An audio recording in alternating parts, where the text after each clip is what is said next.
Oi, meu nome é Matheus, então agora aqui nesse vídeo vamos dar continuidade à explicação do conteúdo do estudo dos gases. Então agora vamos falar sobre trabalho. A termodinâmica estuda a relação entre a energia mecânica e a energia térmica.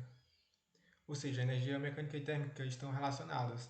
Lembrando que a energia térmica é associada à temperatura e energia mecânica é associada a movimento ou velocidade. Então, esse estudo, essa relação, ela inclui a transformação de calor em trabalho, como é mostrado aí nessa figura. Imagine aí que temos esse cilindro, que tem um emboldo na parte de cima, ou seja, essa parte de cima ela é móvel, ela pode subir livremente, sem atrito, e sobre a parte de cima é colocada uma determinada massa, que fica forçando para baixo, pressionando o gás. Então aqui, quando se coloca uma chama abaixo desse cilindro, o gás que está contido vai aquecer. Ou seja, o gás aqui ele sofre um aquecimento. E quando um gás é aquecido, ele tende a se expandir. Ou seja, note aqui que ele vai empurrar essa massa aqui, junto com o emboldo, para cima, até um deslocamento D. Vai empurrar esse emboldo por uma distância D. Então, no momento em que esse gás está empurrando, vai surgir uma força aí. Uma força F sobre essa massa que está em cima do emboldo. Ou seja, o gás termina empurrando a massa para cima. Então, isso vai gerar trabalho. Como a gente pode relembrar lá do ensino do primeiro ano de mecânica, que quando você tem uma determinada massa e ela é empurrada por uma força e percorre uma distância d, como é que se calcula o trabalho? Trabalho é igual a força vezes a distância. Então, aqui voltando para a figura, é justamente o que está acontecendo aqui. Temos uma massa e... Opa, perdão. Temos uma massa aqui e o gás termina, quando é aquecido, termina surgindo uma força que vai empurrar essa massa. Ou seja, a massa é empurrada por uma distância d, a única diferença aqui é que é empurrada numa distância vertical e não horizontal, como no exemplo mostrado ali. Mas vai gerar trabalho da mesma forma. Então agora o trabalho de um gás. Nessas condições, o trabalho e a pressão se relacionam com a força através das expressões. Trabalho é igual a força vezes distância, isso já sabemos há muito tempo, né? E pressão é a força dividida por a área. Né? Então essas duas expressões aqui que vamos utilizar no momento. Então, note aqui, dessa segunda parte da expressão, que a força pode ser escrito como a pressão vezes a área. Né? Você pega esse Azinho aqui e passa para o outro lado multiplicando. Então, força é igual a PA. E assim obtemos. Agora aqui você nota, trabalho é igual a força vezes a distância, já sabemos, mas a força é o quê? Força é PA, como foi mostrado aqui, né? Então, o trabalho é igual a P a D. Só substituir, né? O F por PA. Então, agora aqui um detalhezinho importante. Esse AD aqui é área vezes distância. A área vezes a distância é justamente a variação do volume, ou seja, quanto de volume o gás vai aumentar. Então, o trabalho vai terminar sendo o quê? Trabalho é igual a pressão vezes a variação de volume, que pode ser escrito também como a pressão vezes o volume final menos o volume inicial. Então, essa é a expressão que vamos usar. Guardem bem ela. Essa é a fórmula para calcular o trabalho de um realizado por um gás.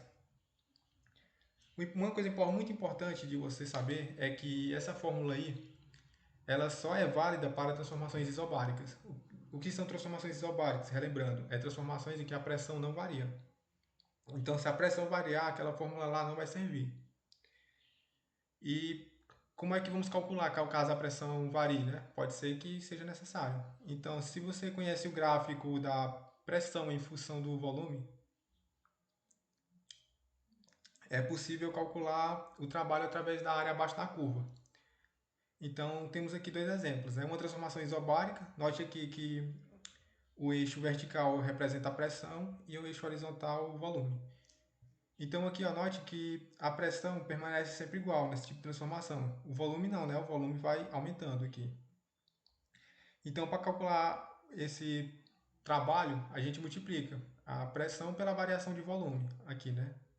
Que é justamente a área desse retângulo aqui, ó. Então, para transformações isobáricas, aquela fórmula lá serve, que vai dar justamente essa área aqui.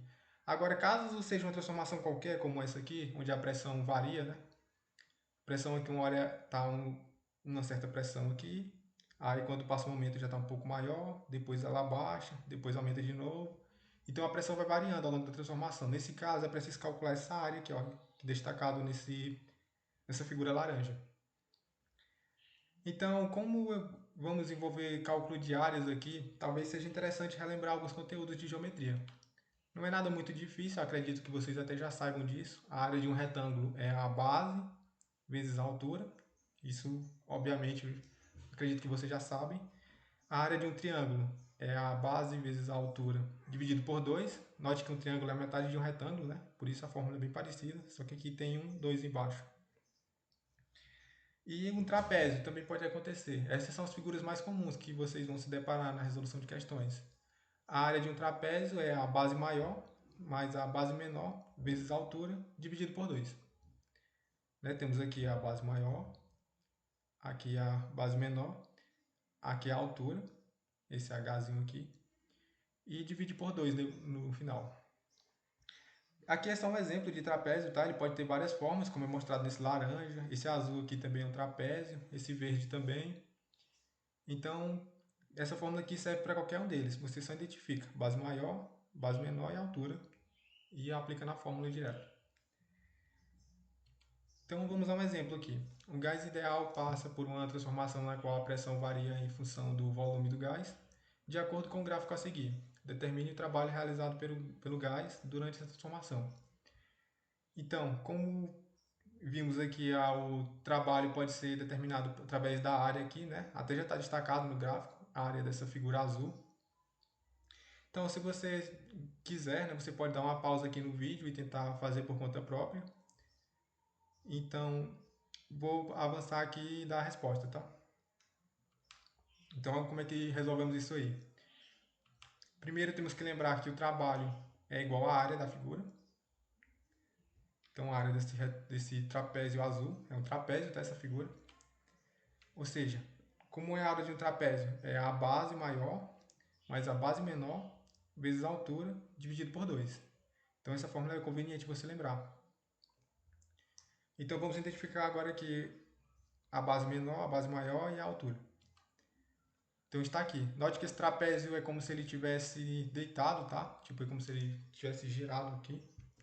Então, a base maior é esse lado aqui. A base menor está aqui. E aqui a altura. Então, é só você anotar os valores. Então, está aqui a base maior é 4 vezes 10 elevado a 5. A base menor, 2 vezes 10 elevado a 5. E a altura, lembrando que não vamos pegar essa parte inteira, tá? Então, não é 7. Você vai pegar só a parte que corresponde à figura, ou seja, 7 menos 4, que vai dar 3. Então, essa é a altura. Então, avançando aqui, você substitui os valores, né? Então, a base maior, 4 vezes 10 a 5, mais a base menor, 2 vezes 10 a 5, vezes a altura, que é 3, dividido por 2. Então, resolvendo aqui o que está entre parênteses, 4 mais 2 vai dar 6, vezes 10 a 5, né? Então, multiplicado por 3 e dividido por 2. Então, 6 vezes 3 vai dar 18, que dividido por 2 é 9. E você repete o 10 elevado a 5. Então, já obtemos aqui a resposta, que vai ser 9 vezes 10 elevado a 5 joules.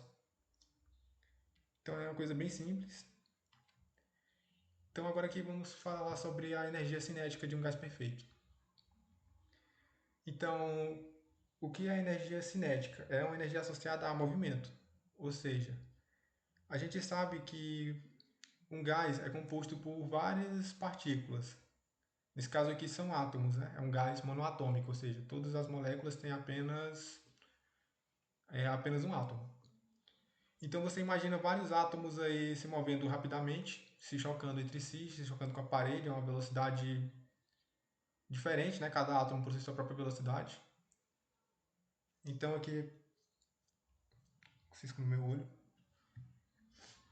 Então aqui você calcula através dessa expressão a energia cinética igual a 3 sobre 2, que multiplica nRT.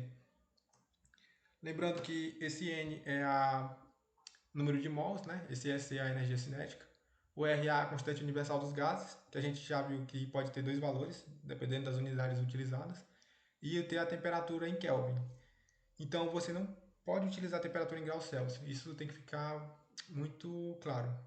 A temperatura tem que ser usada em Kelvin, tá? Então você faz a transformação. Se eu somar 273, caso eu esteja em graus Celsius. Então avançando aqui, vamos a um exemplo.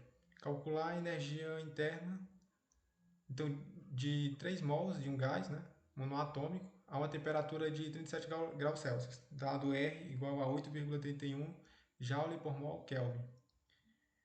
Então aqui vamos à resolução.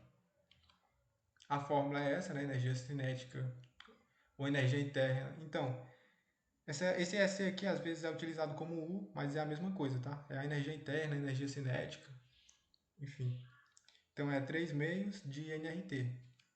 Então, 3, o N é igual a 3 mols, como está dado aqui na questão.